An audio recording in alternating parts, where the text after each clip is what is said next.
We hear about them all the time, right? These giant investment funds, the smart beta ETFs, they pull in billions with this promise that, they know something that the average person doesn't. Exactly. You're buying expertise, or at least that's the idea. You're paying them to navigate the market better than you could on your own.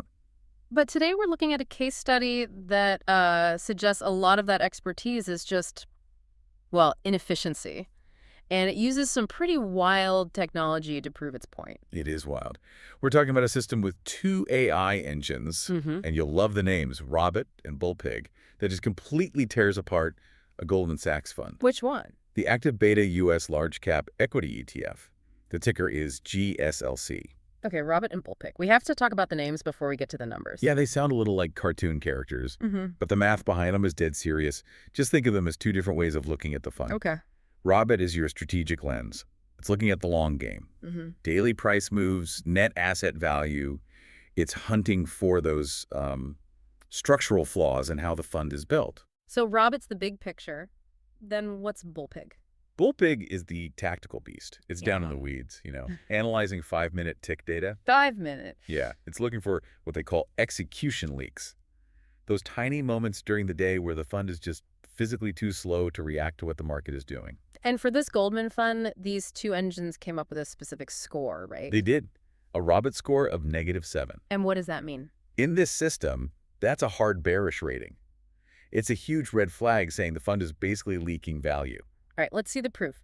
The case study compares the fund to an AI-optimized basket of stocks. So what the AI says you should have owned instead. Right. This is a strategic part, the slow bleed. And- Over the period they looked at, the AI's basket, they call it an ETF, returned 69.34%, Okay, and the Goldman fund? 67.77%. I mean, I'll play devil's advocate. That's a 1.5% difference. Is that really a smoking gun? On the surface, maybe not. But here's the key. You have to look at the consistency. That little gap wasn't a fluke. How consistent are we talking? The AI's basket beat the fund 97.96% of the time. Wait, nearly 98% of the time. Exactly. It's relentless. Yeah.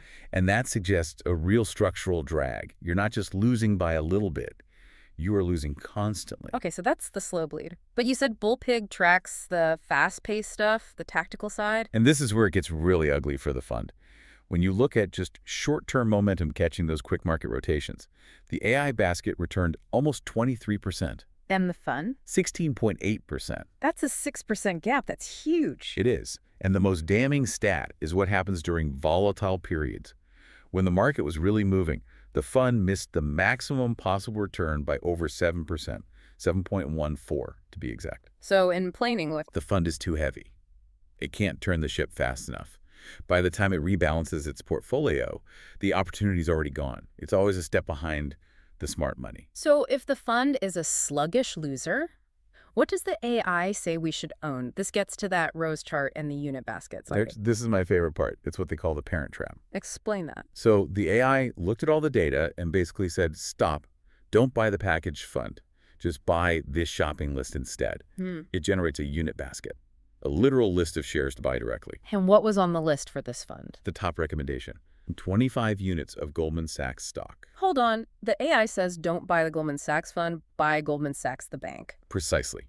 You're better off owning the company that sells the product than the product itself. It also recommended 9 units of Amazon, 9 of Apple, and even a little crypto hedge, 4 units of the Bitcoin ETF, IBIT. That's a really strange mix. A bank, big tech, and Bitcoin. Yeah, but the inside is just so brutal. It's about removing what they call wrapper friction. The middleman. You're cutting him out. When you buy the ETF, you're paying fees for a manager to be slow. When you buy the unit basket, the actual shares, you just own the assets. It shifts you from thinking in abstract percentages to, buy 10 shares of this. Physical ownership. It really reframes this whole idea of smart beta.